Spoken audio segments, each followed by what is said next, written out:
नमो भगवते वासुदेवाय। अपनी माता के गर्भ में परीक्षित महाराज अश्वत्थामा के ब्रह्मास्त्र के तेज से पीड़ित हो रहे थे। तभी अचानक उन्होंने भगवान को देखा जो उनकी रक्षा हेतु वहां प्रकट हुए थे। भगवान का आकार अंगूठे के समान था और उनकी 4 भुजाएं थीं। वे श्याम वर्ण के थे और उन्होंने दैदीप्यमान पीत वस्त्र धारण किए हुए थे।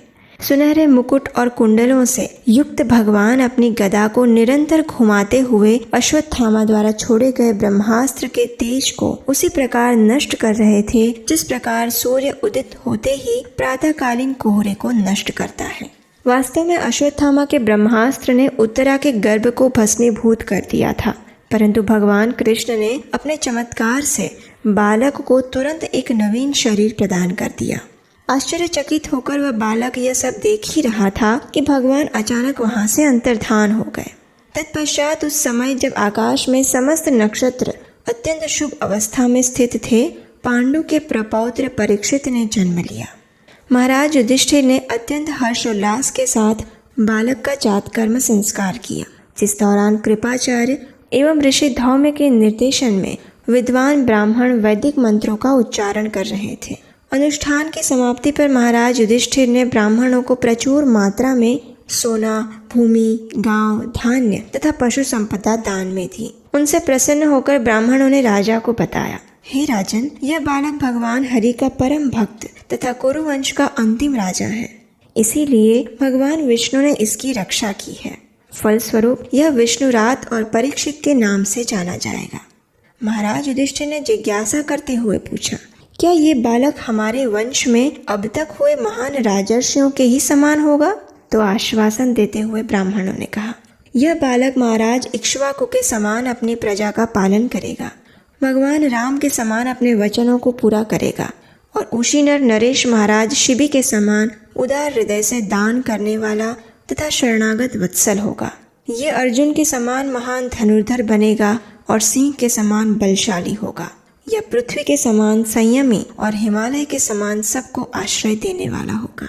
महाराज युधिष्ठिर, रसम चित्तता में ये आपके समान होगा और दानशीलता में भगवान शिव के समान। यह बालक भगवान नारायण के समान सबको शरण प्रदान करेगा। उदारता में ये महाराज रंती देव के समान बनेगा, सहनशीलता में महाराज बलि के समान और भगवान श्री कृष्ण के परम भक्तों में ये प्रहलाद महाराज के समान होगा। तक्षक के हाथों अपनी मृत्यु की भविष्यवाणी सुनकर यह बालक गंगा तट पर सुखदेव गोस्वामी से आत्म तत्व की जिज्ञासा करेगा और तत्पश्चात परम अभय पद को प्राप्त करेगा। ये कहकर ब्राह्मण लौट गए और वह बालक अपने दादाओं के संरक्षण में उसी प्रकार बढ़ने लगा जिस प्रकार शुक्ल पक्ष का चंद्रमा दिन प्रतिदिन अधिक पूर्ण एवं दैदीप्यमान होता जाता है। परंतु वह कभी भी उस व्यक्ति को नहीं भूल पाया जिसे उसने अपनी माता के गर्भ में देखा था। वह मिलने वाले प्रत्येक व्यक्ति के चेहरे को देखता हुआ उनकी परीक्षा लेता कि कहीं ये वो तो नहीं, और इसलिए उसका नाम बड़ा परीक्षित। बचपन से ही परीक्षित महाराज महाभागवत थे और वह खेल खेल में ही अपने पारिवारिक इष्टदेव भगवान श्री कृष्ण के विग्रहों की पूजा किया करते थे। कुछ समय पश्चात महाराज युधिष्ठिर ने एक अश्वमेघ यज्ञ करने का विचार किया, जिससे वे कुरुक्षेत्र युद्ध भूमि में करोड़ों लोगों की हत्या से लगने वाले पाप से स्वयं को मुक्त कर सकें।